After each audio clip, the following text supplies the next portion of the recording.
In 2021, one of the most powerful CEOs in human history quietly walked away. No scandal, no collapse, no apology tour. Jeff Bezos didn't resign. He exited. And that should scare you more than any corporate meltdown, because people don't walk away from trillion-dollar machines unless the machine can run without them. So here's the real question. What if Jeff Bezos wasn't the mastermind, but the final component in a system designed to dominate everything? We love the adopted kid to empire myth. It's comforting, it says. Work hard, think big, and the universe rewards you. But Bezos' childhood story isn't interesting because it's inspiring. It's interesting because it explains how he thinks about risk. Adopted biological father gone early. New name, new identity. Psychologists call this detachment from legacy. House. Bezos never inherited a business. Never inherited a reputation.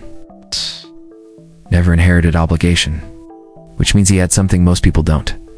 Freedom to burn the past without guilt. People think Amazon started with books. Wrong. Amazon started with a spreadsheet insight.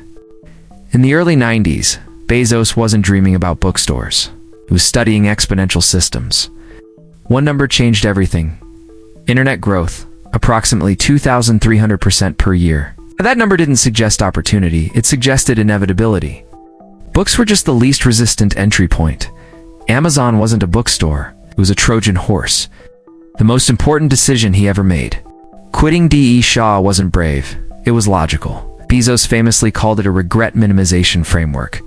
Translation, will I hate myself at 80 if I don't try this? But here's the part people miss. He didn't ask, will this succeed? He asked, will I regret not attempting control? It's not entrepreneurship. It's power calculus. No, Amazon's a real product, not what you think. Early Amazon didn't sell books. It sold time arbitrage. You traded, waiting in stores, limited selection, human friction. 4. Infinite catalog, immediate comparison. Algorithmic efficiency. This wasn't convenience.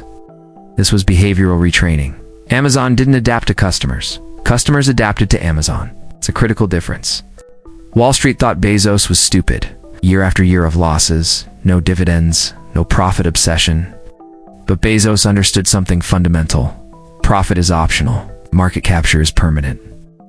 Every dollar Amazon lost was actually spent, lowering prices, killing margins, starving competitors. This wasn't growth. It was economic siege warfare. Amazon Prime wasn't shipping. It was commitment engineering. Once you pay up front, you stop price checking. You stop browsing alternatives. You default to Amazon. Prime didn't increase sales. It changed consumer psychology. That's why competitors couldn't copy it. They saw shipping. Amazon saw lock-in. AWS wasn't planned as domination. It was desperation. Amazon needed scalable infrastructure, so they built it. And they realized every other company has this same problem. AWS flipped the board. Amazon now competes with companies, hosts companies, powers companies. That's not competition. Right. That's rent extraction. Even Amazon's enemies pay Amazon. Third-party sellers thought Amazon was a partner. It wasn't. Marketplace was a data mining operation. Amazon learned what sells, at what price, what margins. Then did the obvious thing. It cloned success.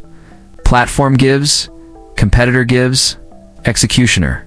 Legally gray, strategically brilliant, morally questionable.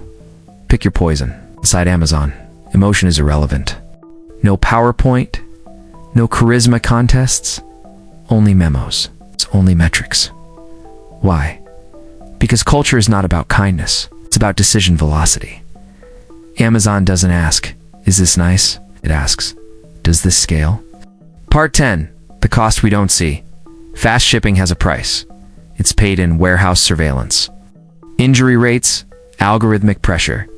Amazon optimized humans like inventory. And society accepted it. Because the boxes kept arriving on time, the time governments noticed Amazon wasn't a company, it was infrastructure. Breaking it up would mean breaking logistics, breaking cloud services, breaking commerce. So Bezos sat in Congress calmly, because he knew they were already dependent. Bezos stepping down wasn't retreat, it was graduation. He left, a self-running machine. A successor from AWS, a company immune to personality. That's how you know the system won. Amazon was never the dream. It was the funding mechanism. Space requires capital, logistics, long timelines. Amazon solved all three. Earth was the proving ground, ending the real question. So ask yourself this.